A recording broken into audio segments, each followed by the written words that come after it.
ابن عمر رضی اللہ تعالیٰ عنہ فرماتے ہیں، اللہ کے رسول صلی اللہ علیہ وسلم جب افطار کرتے تو فرماتے، ذهب الظمأ وابتلت العروق وثبت الاجر ان شاء اللہ، پیاس چلی گئی، رگیں تر ہو گئیں اور اجر پکا ہو گیا انشاءاللہ۔ اس حدیث کو امام ابو داؤد اور حاکم نے روایت کیا ہے۔ روزہ صبر کی تربیت ہے اور افطار شکر کی۔ ایک مومن بندے کے دل میں افطار کے وقت جو جذبات ہونے چاہیے، انہیں اللہ کے نبی صلی اللہ علیہ وسلم نے اسی مختصر سی دعا میں سمیٹ لیا ہے۔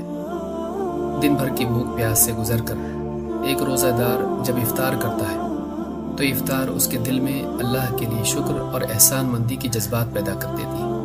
اس کے دل میں اللہ کے آگے اپنی محتاجی کا احساس تازہ ہو جاتا ہے۔ اسے محسوس ہوتا ہے کہ پانی کا ایک گھونٹ بھی کتنی بڑی نعمت ہے۔ اگر اللہ اس کی بھوک پیاس مٹانے کے لیے غذا اور پانی کا انتظام نہ کرتا تو بھوکا پیاسا ہی مر جاتا۔ صبح سے شام تک کھانے پینے سے محرومی اس کے دل میں اللہ کا شکر اور اس کی دی ہوئی نعمتوں کی قدر پیدا کر دیتی ہے۔ لیکن افطار کے وقت مومن بندہ کھانے پینے کی لذت میں کھو نہیں جاتا، بلکہ وہ اپنی اس افطار کو آخرت سے جوڑ کر دیکھتا ہے۔ اپنے روزے کی تکمیل اس کے دل میں اللہ سے ملنے والے اجر کی امید اور بھی بڑھا دیتی ہے۔ وہ اس یقین کے ساتھ اپنا روزہ افطار کرتا ہے کہ جس اللہ نے اسے دنیا میں روزے کی توفیق دی اور افطار کے لیے حلال رزق بھی عطا کیا، وہ اسے آخرت میں بھی اجر و ثواب سے ضرور نوازے گا۔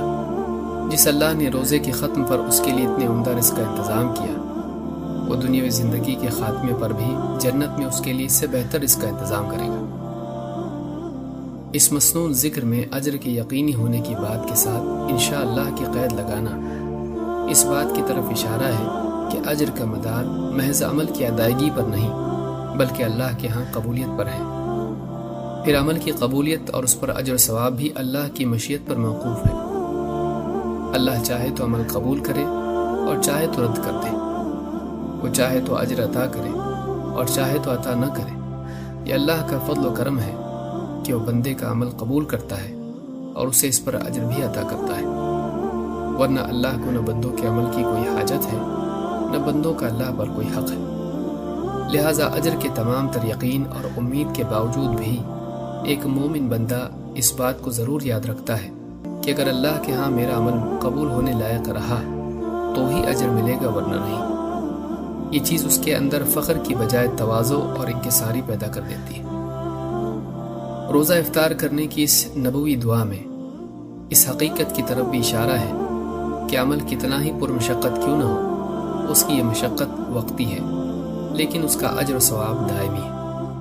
روزے کی مشقت کے بعد افطار مومن کے لیے اس حقیقت کی یاد دہانی ہے کہ دنیا کی صبر و مجاہدے سے بھری زندگی ایک دن ختم ہونے والی ہے۔ ایک دن آنے والا ہے جو بندے کے لیے اللہ کی طرف سے ابدی و دائمی افطار کا دن ہوگا۔ اس دن بندہ ہمیشہ کے لیے دنیا کی مصیبتوں سے نجات پا کر راحتوں اور نعمتوں سے بھری جنت میں داخل ہو جائے گا۔ افطار کا ایک ادب یہ بھی ہے کہ اگر روزہ دار کسی کی دعوت میں افطار کرے تو میزبان کے لیے دعا بھی کرے۔ انس بن مالک رضی اللہ تعالیٰ عنہ فرماتے ہیں کہ اللہ کے رسول صلی اللہ علیہ وسلم جب کسی کے ہاں روزہ افطار فرماتے تو کہتے، افطر عندکم الصائمون وأکل طعامکم الابرار وتنزلت علیکم الملائکہ، تمہارے ہاں روزہ دار افطار کریں اور تمہارا کھانا نیک لوگ کھائیں اور تم پر رحمت کے فرشتے نازل ہوں۔ اس حدیث کو امام احمد اور امام البہقی نے روایت کیا ہے۔ عبداللہ ابن الزبیر رضی اللہ تعالیٰ عنہ فرماتے ہیں کہ اللہ کے رسول صلی اللہ علیہ وسلم جب کسی کے ہاں افطار کرتے تو یوں دعا دیتے، افطر عندکم الصائمون وصلت علیکم الملائکہ، روزہ دار تمہارے ہاں افطار کریں اور فرشتے تمہارے لیے رحمت اور مغفرت کی دعا کریں۔ اس حدیث کو امام الطبرانی نے روایت کیا ہے۔ ان دعاؤں میں 3 چیزیں ہیں۔